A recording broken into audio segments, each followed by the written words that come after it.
السلام علیکم، ناولکس آفیشیل میں خوش آمدید۔ آج ہم پتھروں کی پلکوں پر کا پارٹ 4 لے کر حاضر ہوئے ہیں، جو کہ تحریر کیا ہے نازیہ کنول نازی نے۔ تو چلو سٹارٹ کرتے ہیں بغیر کسی دیر کے۔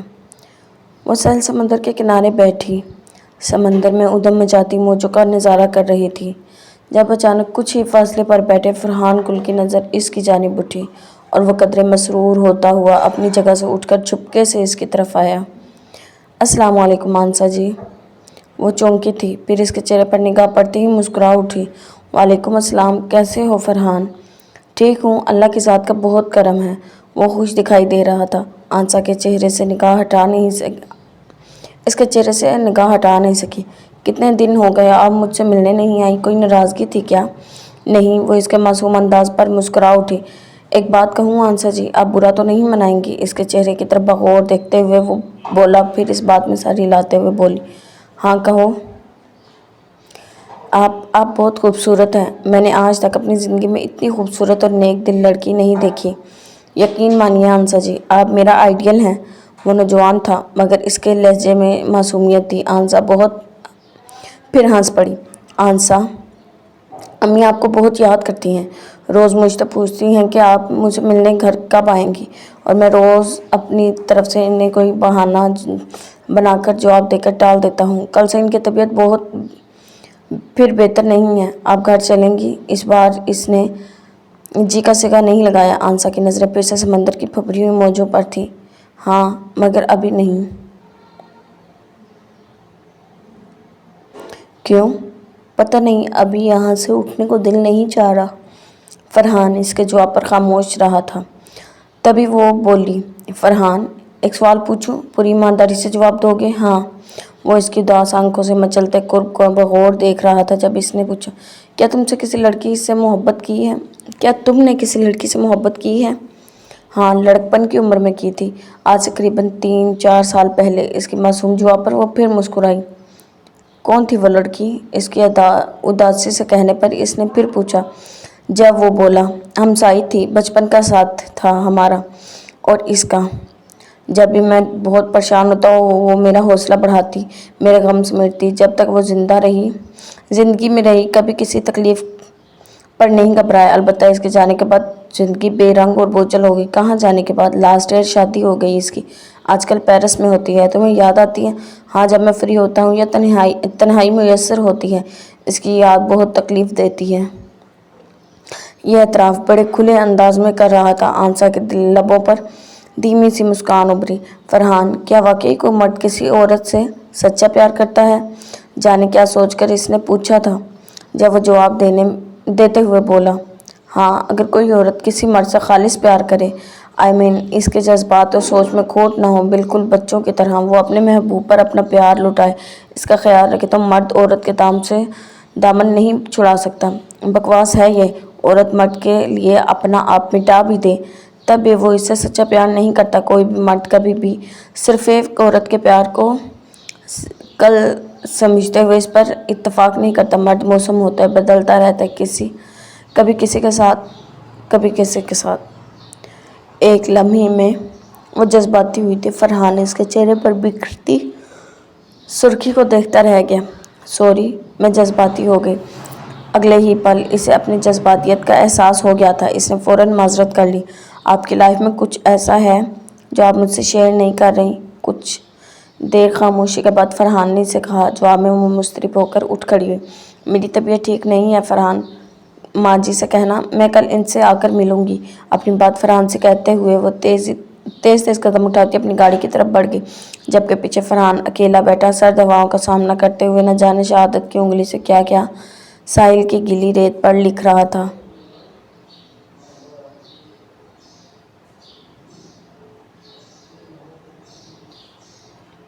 سامول شاہ اسے میران شاہ کی موت کی خبر دے کر پلٹا تھا، مگر انزلہ اس کے سامنے آ گئی۔ کیا کہا تم نے؟ میران شاہ کی ڈیتھ ہو گئی ہے؟ اس کی بڑی بڑی روشن نگاہوں میں بے حد بے یقینی تھی۔ سامول شاہ چاہنے کے باوجود اپنی نظریں اس کے چہرے سے نہیں ہٹا سکا۔ ہاں، پچھلے سال انہی دنوں میں قتل ہو گیا تھا وہ۔ کیا؟ اسے دھچکا لگا تھا، بہت بڑا دھچکا۔ تمہیں یقین نہیں آ رہا؟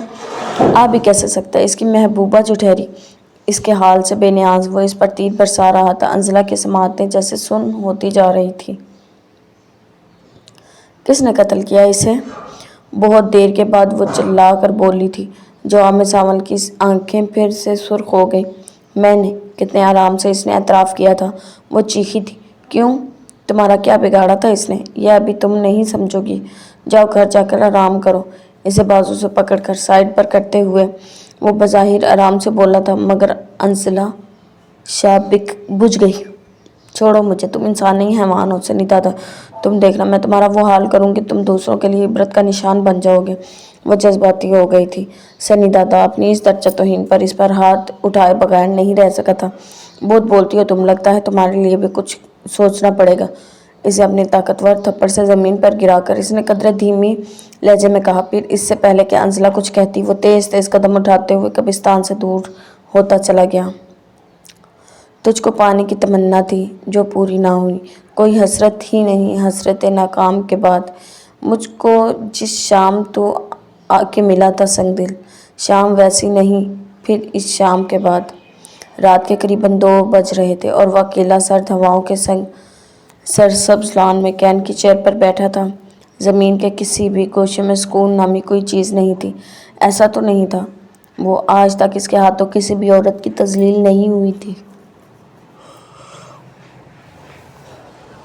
वो तो ख़वातीन की बेहद इज़्ज़त करने वाला था। खुद इसकी अपनी बहन शाफ़िया बहुत मोहब्बत से भी मिसाली मोहब्बत थी। वो एक पल के लिए भी निगाहों से ओझल होती तो वो इसकी जान पर बंधन थी। इसे हमेशा आंखों के सामने रखने के लिए इसने शाहिल जज़दानी के साथ इसकी निस्बत तय कर दी होने पर आमादगी जाहिर की थी। वो इसकी खुशी के खिलाफ कैसे जा सकता है? मगर हुआ क्या? वो इसकी और इसकी प्यारी मम्मा की बेलौस मोहब्बतों को ठोकर मार कर चली गई। वो जब भी ये सोचता था इसकी मामा ने इन दोनों के लिए मुशक्क़त झेली, किस मुश्किल से इन्हें परवान चढ़ाकर पढ़ाया लिखाया, फिर इन दोनों की शादी के हवाले से क्या क्या ख्वाब नहीं देखे थे, मगर इन्हें सिला क्या मिला जिस औलाद के लिए वो ज़िंदगी भर तकलीफ़ें झेल के जीती रही। इसी औलाद के दुख ने इन्हें कब्र के अंधेरे में उतार दिया। इसका बस ना चलता था कि वो कहीं से शाफ़िया को ढूंढ कर लाए और रिवॉल्वर की सारी गोलियां इसके वजूद में उतार दे। नाइला बेगम की याद इसे हर लम्हा जैसे पागल किए रखती थी। जिस रोज़ शाम में इन्होंने आईसीयू में बेहोशी के दौरान दम तोड़ा था, इस रोज़ अगर इसका बस चलता तो वो सारी दुनिया को तहस नहस करके रख देता। नाइला बेगम के सोइम तक वो किसी अजाब की कैफियत से गुजरा था, ये सिर्फ इसका दिल जानता था। इस वक्त फिर अनुषा रहमान का सरापा इसकी आंखों में लहराया था। ये सोच भी दिल के किसी कोने में उभरी थी कि वो इस मासूम सी बेकसूर लड़की को क्यों अपने इंतकाम की भेंट चढ़ा रहा है। अगर इसकी बहन अपने निकाह के दिन भाग गई थी तो इसकी इस सादा सी लड़की का क्या कसूर? गुनाहगार भाई ने किया तो सज़ा बहन को क्यों मिल रही है? वो अपने अमल पर नज़रसानी करना चाहता था, मगर फिर अचानक से वो घड़ियाँ याद आई जब इसके घर में कच्चा मेहमान भरे हुए थे। उनके बीच ये बात उड़ गई। दुल्हन भाग गई। अरे नाइला की बेटी पार्लर से भाग गई। यह आग इसके घर तक कैसे पहुंची वो नहीं जानता था, मगर मुख्तलिफ औरतों के तबसरे और साइला बेगम के जवार अली हसन के खिलाफ ववेले ने इसके अंदर वहशत बांटी। जलते अलाव पर तेल छिड़कने का काम इसकी प्यारी मम्मा के हार्ट अटैक ने किया था। आईसीयू में ज़िंदगी और मौत की जंग लड़ते हुए सिर्फ एक बार होश में आने पर भी शाफ़िया को पकारती रही और बेदर्दी ने नहीं तनाई अनुषा रहमान को इंतकामन किडनैप करके इस पर तशद्दुद करने का कोई इरादा रखता था इसका मगर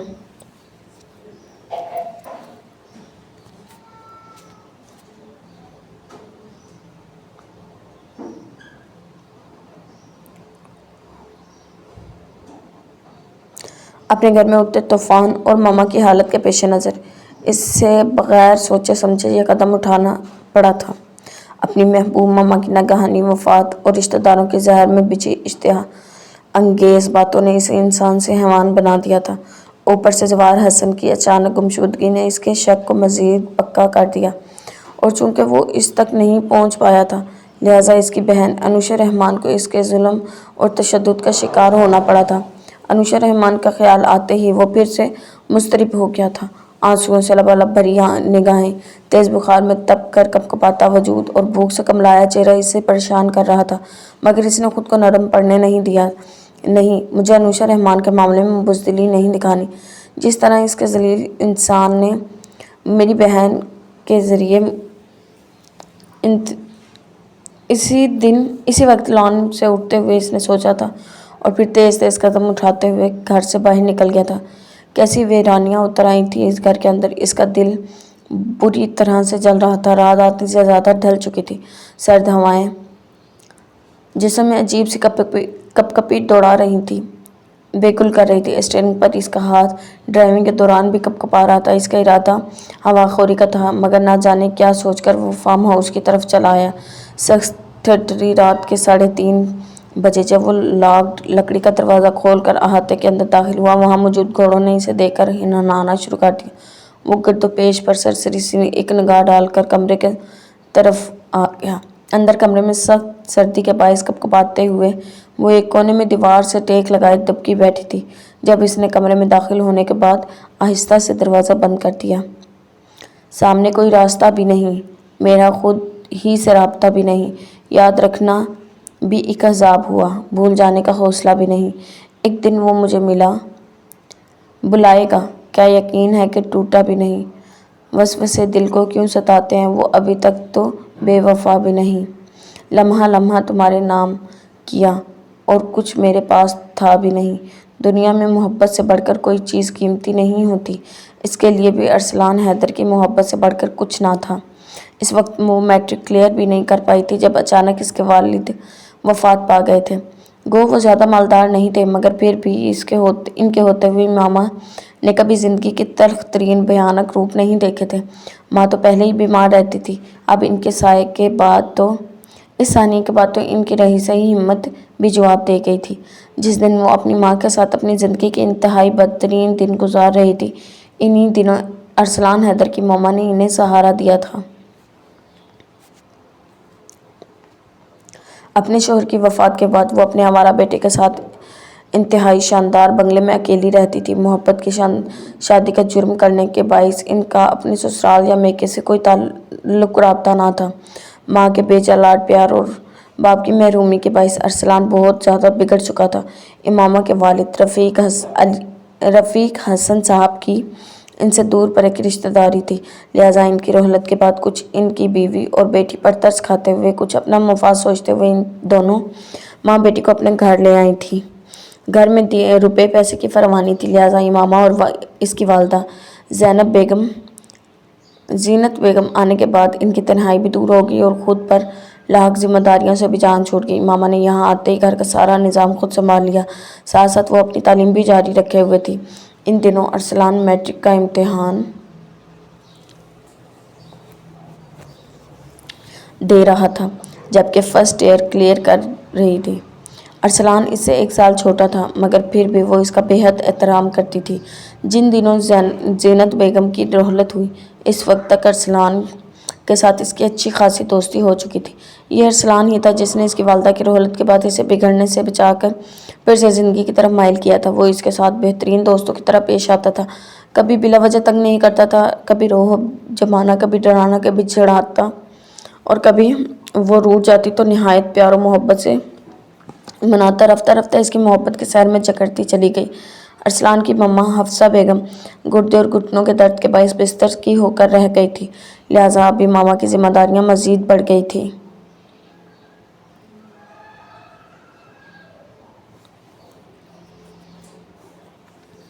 हर कोई इससे पूछता कि पूरी कायनात में इसे कौन सी चीज़ सबसे ज़्यादा महबूब है, तो बिला झिझक कह देती अरसलान हैदर की मोहब्बत। कोई इसकी मोहब्बत की गहराई को जान नहीं पाया था। वो किस हद तक इसकी दीवानी थी, शायद खुद अरसलान हैदर को भी मालूम नहीं था। अब तो अक्सर वो खुद भी अपनी शिद्दतों से घबरा जाती, और अरसलान इस चीज़ से फ़ायदा उठाकर इससे मोहब्बत की कीमत वसूल कर रहा था। जाने इसने इसके बारे में क्या कहकर हिफ्ज़ा बेगम को मुतमईन किया था। इसी की यादों और सोचों में खोई वो पल के मूंदे बैठी थी जब सिजा हसन की बेटी बेदार हो गई। बेदार होते ही अपनी आदत के ऐन मुताबिक इसने रोना शुरू कर दिया। इमामा को इस वक्त इसका बीन बजाना इंतहाई नागवार गुजरा था। एक करारा सा थप्पड़ इसके मासूम से गाल पर दे मारा, جس کی وجہ سے اس کے رونے میں اور شدت آ گئی۔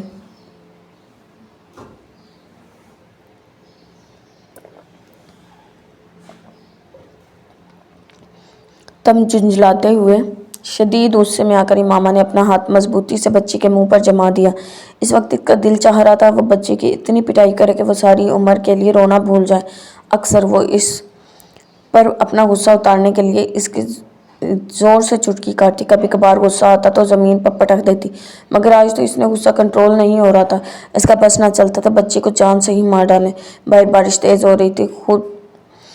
خوش بختی سے آج قدرت اللہ صاحب بھی گھر پر نہیں تھے، لہٰذا وہ بچی کے منہ سے ہاتھ ہٹا کر اسے زور زور سے ہلاتے ہلکورے دیتی باہر لان میں لے آئی، جہاں تیز اور ہوا اور بارش کی موٹی موٹی بوندیں نے سبز گھاس کو جل تھل کر دیا تھا۔ اس وقت اپنے غصے کی آگ ٹھنڈی کرنے کے لیے اس نے بچی کو لان کی کرسی پر بٹھایا اور خود مزے سے لاؤنج میں چلی گئی۔ پہلے چائے بنا کر پی اور پھر ٹی وی دیکھنے لگ گئی۔ صفائی والی فارغ ہو کر چلی گئی تھی، چوکیدار آج آیا نہیں تھا، سو دل کی حسرت پوری کرنے اور بچی کو سبق سکھانے کا نادر موقع اسے کبھی پھر میسر نہیں آنا تھا۔ بچی جتنی بے بسی سے حلق پھاڑ کر رو رہی تھی، اسے اتنا ہی مزہ آ رہا تھا۔ شجاع حسن کی اسٹڈی کا دروازہ ہمیشہ کی طرح اس وقت بھی لاک تھا، جس پر مزید تپتے ہوئے وہ اپنے لیے ایک کپ چائے بنا کر وہیں لاؤنج میں صوفے پر بیٹھ گئی۔ قریباً 15-20 منٹ کے بعد بچی رو رو کر نڈال ہو گئی تو خود ہی چپ کر گئی۔ تب وہ چائے کا خالی کپ کچن میں رکھنے کے بعد مسکراتے ہوئے لان کی طرف آئی تو بچی کو نیچے زمین پر گملے کے پاس گرا دیکھ کر ٹھٹک گئی۔ کمرے میں اس نے بچی کو اٹھایا، کمرے میں بیڈ پر لٹا کر وہ جلدی سے فرسٹ ایڈ باکس لے آئی۔ لمحوں میں کیا سے کیا ہو گیا تھا۔ بچی کی پیشانی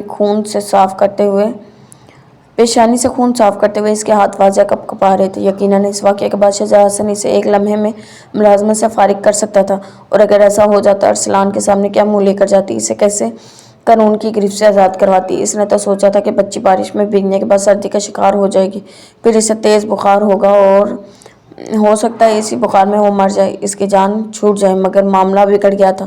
وہ چپ چاپ مرنے کی بجائے پیشانی پر چوٹ کھا کر اس کے لیے مزید ٹینشن پیدا کر گئی تھی۔ شام میں شجاع گھر واپس آئے تو بچی گہری نیند کے زیر اثر سو رہی تھی۔ اس کی پیشانی پر بندھی پٹی دیکھ کر وہ امامہ کی طرف آیا تھا۔ وہ روز کے معمول کی طرح اس کی پیشانی پر پیار کرنے لگا تھا اور بچی کو پیار کرنے اور امامہ کے کمرے میں آیا تو اس کی پیشانی پر سفید پٹی بندھی دیکھ کر ٹھٹک گیا۔ یہ کیا ہوا ہے بیبی کو؟ بے تابی سے ہاتھ میں پکڑی کیپ قریبی کرسی پر پھینکتے ہوئے بچی کے قریب آیا تو جب امامہ خود کو اس پیشی کے لیے پہلے ہی ذہنی طور پر تیار کر رہی وہ میں بیبی کے لیے دلیا بنا رہی تھی اور بیبی لاؤنج میں صوفے پر لیٹی تھی، پتہ نہیں کیسے اور کب یہ صوفے سے گر گئی۔ میں بھاگ کر گئی تھی، اس کی پیشانی پھٹ گئی۔ اوہ شٹ، پچھلے 1 ماہ میں تیسرا واقعہ ہے جس میں آپ کی موجود ہوتے ہوئے بچی کو چوٹ لگی ہے، پتہ نہیں سارا دن کیا کرتی رہتی ہیں آپ۔ اس کی توقع کے عین مطابق وہ پل میں تپ گیا تھا۔ امامہ قدرے کنفیوز ہو کر کھڑی ہوتے ہوئے اپنی انگلیاں مروڑنے لگی۔ حد ہوتی ہے بے پرواہی کی، لگتا ہے آپ کو اس جاب کی ضرورت نہیں ہے، سخت کٹیلے لہجے میں کہتے ہوئے اس نے پہلے بچی کے ماتھے پر اپنا ہاتھ رکھا، پھر اس کی حرارت چیک کرتے ہوئے اسے اپنی مضبوط بازوؤں میں اٹھا کر اس کے کمرے سے باہر نکل گیا۔ وہ اس کے پیچھے ہی فوراً کمرے سے باہر نکل گئی تھی، مگر تب تک وہ بچی کو کندھوں سے لگائے بڑے بڑے قدم اٹھاتے ہوئے گھر سے باہر نکل چکا تھا۔ جانے واپس آ کر وہ اس کے ساتھ کیا سلوک کرنے والا تھا۔ سردی کی شدت کے باعث انوشا رحمان کے ہونٹ نیلے پڑ چکے تھے۔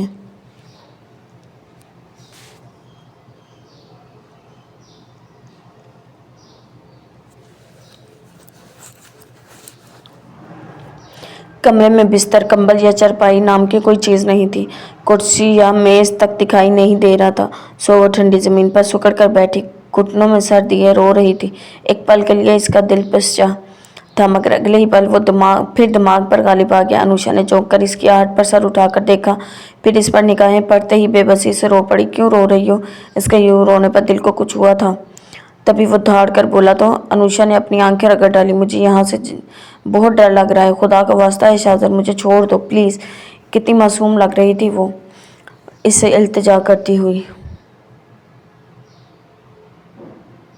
आंसुओं से भीगा चेहरा और रोने से सुर्ख होती खूबसूरत मुतरन्नम आंखें। शाहज़रा फिंदी ने एक लम्हे से कबल अपना रुख बदला।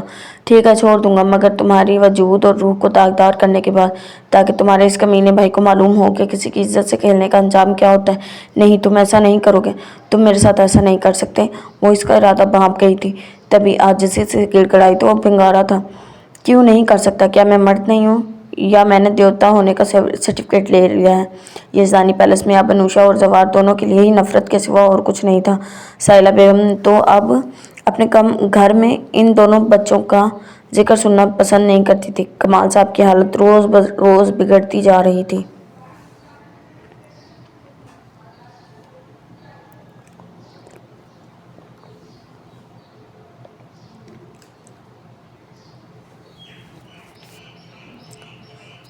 और वो इसके लिए भी इन दोनों बहन भाइयों को कसूरवार करार देते हुए दिन रात इन्हें बद्दुआएं देती नहीं थकती थी। अनुषा शाहज़र के धारने पर भी सहम गई थी।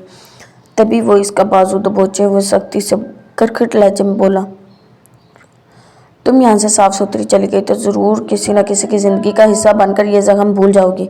तुम्हारा घर आबाद हो जाएगा, मगर मेरी बहन, इसका रिश्ता कौन लेगा? मैं इस तक पहुँच भी सकता हूँ, इसका घर आसानी से आबाद नहीं कर सकता। जब वो कहीं आबाद नहीं हो सकती, जवार हसन की बहन कहीं क्यों आबाद हो? जब मेरी बहन का नसीब जवार हसन है, तो मैं तुम्हारा नसीब क्यों नहीं? जाने क्या गुबार जमा था इसके अंदर के निकल ही नहीं रहा था। इस वक्त भी अनुषा अपना बाजू दबोचे जाने पर दर्द से करा रही थी। फिर जाने कैसे हिम्मत जमा करते हुए वो इसके सामने बोली थी,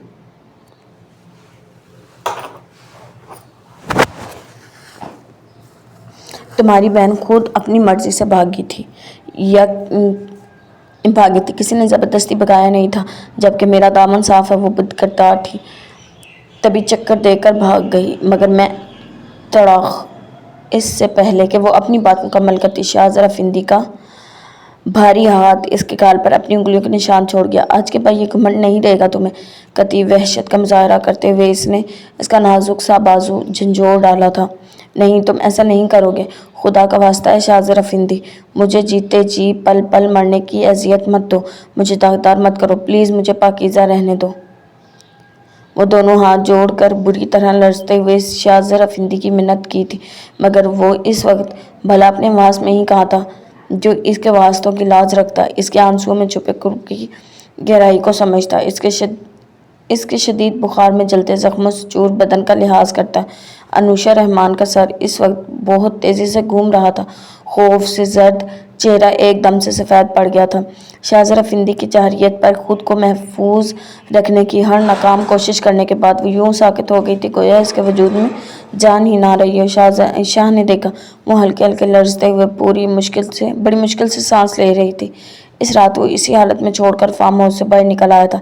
अभी जो हरकत इससे सरजद हुई थी वो सिर्फ जवार हसन से इंतकाम नहीं था, कहीं कुछ और था जिसने इसे ये कदम उठाने पर मजबूर किया था। मगर क्या?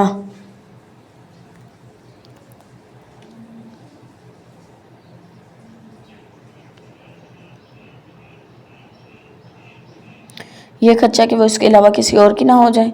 पर क्यों? इसे कब इस बात से फ़र्क पड़ने लगा था कि वो किसी और की ना हो जाए? फार्म हाउस से घर वापस आते हुए इसके हाथ स्टीयरिंग पर लर्ज रहे थे। जहन पहले से ज़्यादा उलझ कर रह गया था। इसे यकलख्त खुद से घिन आने लगी थी। किरदार के मामले में इतना कमज़ोर तो वो कभी भी नहीं था। इसे अनुषा की मज़ामत याद आ रही थी। इसके वास्ते जहन में हथौड़े की मानिंद ज़रबे लगा रहे थे। रात अपना पिछला सफ़र ख़त्म किए ही चाहती थी। घर पहुंचकर गरम पानी से शावर लेने के बाद नींद की मेहरबान परी इसके करीब नहीं आई थी। बिस्तर पर करवटें बदलते बदलते वो बेजार होने लगा जब अचानक इसका सेल फोन बज उठा। वो कॉल अटेंड करने के मूड में नहीं था, लेकिन अजनबी नंबर देखकर इसने कॉल उठाया। भारी आवाज़ में कॉल रिसीव करते इसने कहा था। दूसरी तरफ कोई आवाज़ नहीं आई थी।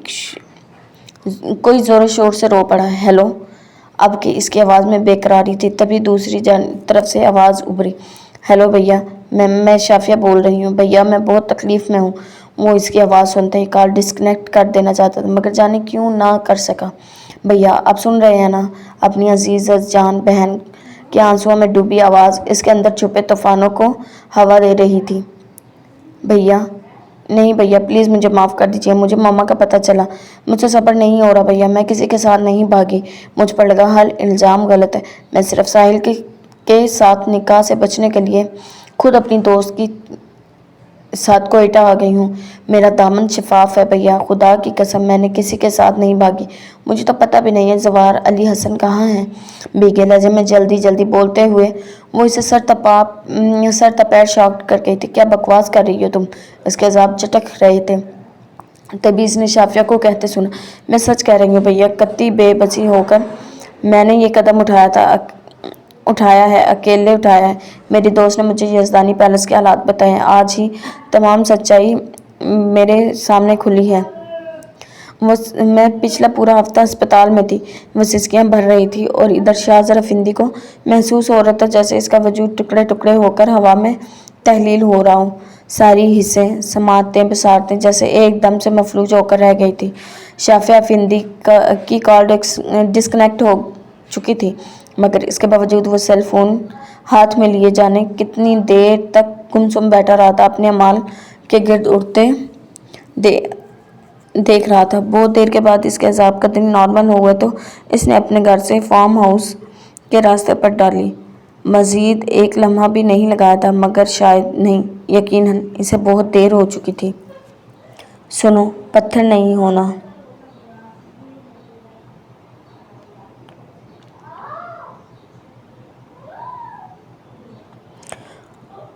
ہوا کی جو بھی مرضی ہو، مقدر جو کبھی کچھ چاہیے، کوئی تارا نہ جگنو ہو، اندھیرے ہی اندھیرے ہوں، سبھی سپنے بکھر جائیں، سبھی لہجے بدل جائیں، میری یادوں سے ایک پل بھی بے خبر نہیں ہونا۔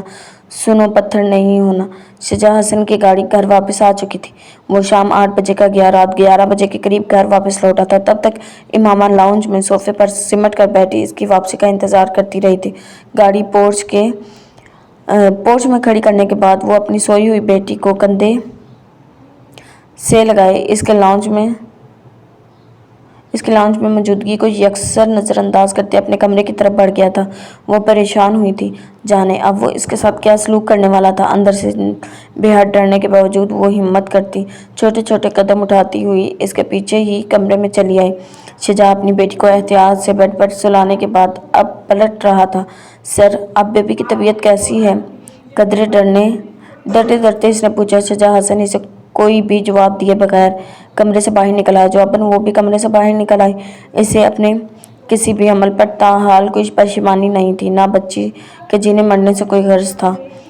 پریشانی کا باعث رہی تھی وہ صرف یہی تھی کہ اس کا ظلم کھل گیا تھا اور اب کچھ بعید نہیں تھا وہ ایس پی اسے فوراً نوکری سے برخاست کر دیتا۔ اگر ایسا ہو جاتا وہ ارسلان حیدر کی مدد کیسے کرتی؟ اگر اس کی مدد نہ کر پاتی تو عین ممکن تھا وہ اس سے خفا ہو کر سارے تعلق توڑ دیتا اور ملک سے باہر چلا جاتا، یا پھر کوئی ایسا قدم اٹھا لیتا جس کے بعد سوائے پچھتاوے کے اور کچھ باقی نہ رہتا۔ ارسلان حیدر کسی بھی صورت جدائی کے لیے موت سے کم نہیں تھی۔ اس کے بغیر زندہ رہنے کا تصور اس کے لیے محال تھا، لہٰذا ہر صورت اپنے مقصد میں کامیابی تک اس ضابطے کو برقرار رکھنا تھا۔ شجاع حسن اپنے کمرے سے باہر نکل کر باہر لاؤنج میں صوفے پر ٹک گیا تھا۔ جب وہ بظاہر بہت پریشان نظر آئی، اس کے قریب ہی کھڑی ہو گئی۔ بیٹھیے مس امامہ۔ سرد لہجے میں اگلے ہی پل اس نے حکم صادر کیا۔ امامہ کا دل دہل گیا تھا، اس کی آنکھوں سے جیسے خون جھلک رہا تھا۔ پہلی سرسری نگاہ کے بعد وہ فوراً اس کے حکم کی تعمیل کرتی مقابل صوفے پر ٹک گئی۔ مس امامہ، کیا میں پوچھ سکتا ہوں میری بیٹی کے ساتھ آپ کی کیا دشمنی ہے؟ کیسا غیر متوقع سوال کیا تھا اس نے۔ امامہ کی ہتھیلیاں لمحوں میں پسینے سے بھیگ گئی تھیں۔ اپنی صفائی میں کچھ کہنے کے لیے لب کھولے ہی تھے کہ لہجہ واقعی کپکپا رہا تھا۔ کیوں سر، میں نے کیا کیا؟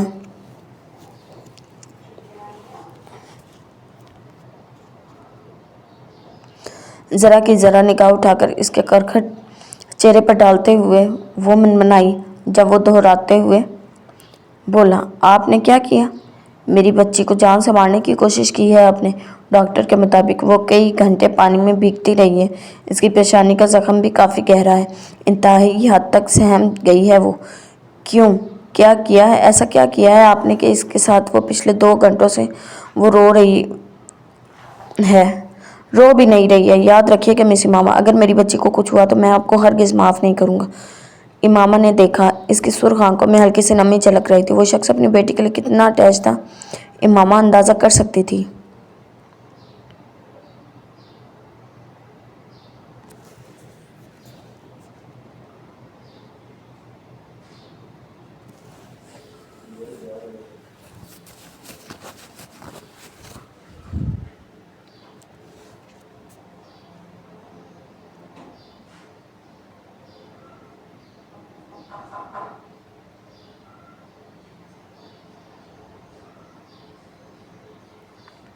और हाँ, आप अपने आप को इस जॉब से फारिग समझिए। अपनी बच्ची के लिए आप जैसी आया की ज़रूरत नहीं है मुझे। वही हो गया था जिससे वो डर रही थी। इसकी ज़रा सी बेपरवाही इतने बड़े तूफान का पेशखैमा साबित होगी, कहाँ सोचा था इसने।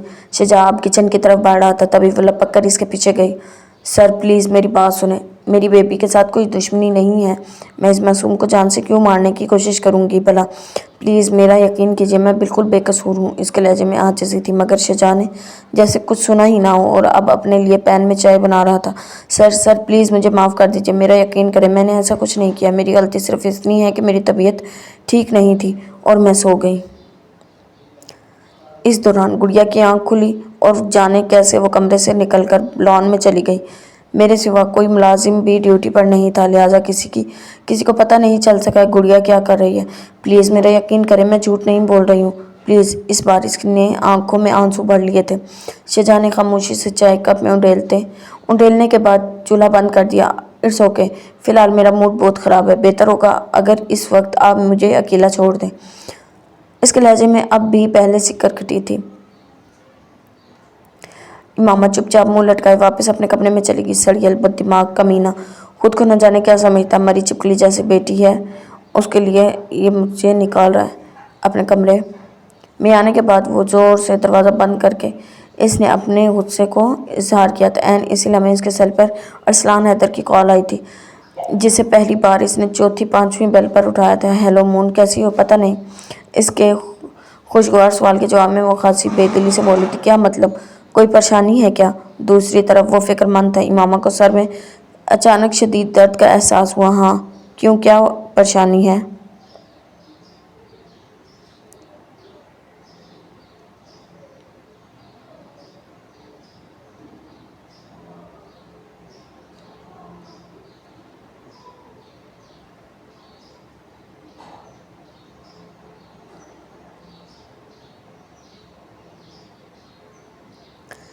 इसका तफक्कुर बढ़ गया था। इमामा ने अलिफ से लेकर ये तक तमाम स्टोरी इसके गुज़ार कर दी। मुझे बहुत डर लग रहा है अरसलान, ये एसपी बहुत टेढ़ा बंदा है, कुछ भी कर सकता है। वो रूहान सी हो गई थी जब वो खफगी से इसे डांटने लगा। तुम ज़रूर कोई कुल खिला कर रहोगी वहाँ। मुझे समझ में नहीं आ रहा तुमने इस बच्ची के साथ इतना बड़ा जुल्म क्यों किया। एक औरत होकर इतनी कठोर कैसे हो सकते हो? कितने वास्ते दे चुका हूँ मैं तुम्हें, कितनी मिन्नत की है तुम्हारी। किसी भी तरह इस एसपी का एतबार जीतो, मगर नहीं, तुम मेरे लिए कुछ नहीं कर सकती। तुम्हारी मैं कभी नहीं टूट सकती। अरसलान, यहाँ जो कुछ भी मैं कर रही हूँ तुम्हारे लिए कर रही हूँ अरसलान, और फिर भी तुम कह रहे हो कि मैं तुम्हारे लिए कुछ नहीं कर सकती। क्या किया है तुमने मेरे लिए अब तक? बोलो। एक माह होने को आया है मगर तुम सिर्फ एक फ़ाइल का पता नहीं चला सकती। इधर मैं एसपी की गिरफ्त हम पर सख्त होती जा रही है। अगले कुछ रोज़ में वो मज़ीद सबूत इकट्ठे करके हमारे गले में फांसी का फंदा फिट करवा देगा। तुम करती रहना अपनी कोशिश। इससे गुस्सा कंट्रोल नहीं हो रहा था। इमामा चुपचाप रो पड़ी। कान खोल कर सुन लो इमामा। मून, जब तक तुम वो फाइल लेकर हासिल नहीं कर लेती तब तक ना मैं तुमसे मिलूंगा ना तुमसे बात करूंगा। अगर इस दौरान मैं अपने तौर पर वो फाइल हासिल करने में कामयाब हो गया तो ठीक, वरना तुम मुझे भूल जाना। खुदा हाफिज़। वो लाइन डिस्कनेक्ट करने के बाद अपना सेल ऑफ कर चुका था। इमामा कई बार इसका नंबर रीट्राई करने के बाद बिलाखिर घुटनों में मुंह छुपाए रो पड़ी। कितना खुदगर्ज और बेहिस था वो शख्स जिसे इमामा हसन को शदीद मोहब्बत का दावा था। इसे सिर्फ अपनी फ़िक्र थी, वो किसी अजाब से गुजर रही है इसे कतई परवाह नहीं थी। इस रात बहुत देर तक इसका अजनबी लहजा और आखिरी वार्निंग इसे शिद्दत से हिलाती रही थी।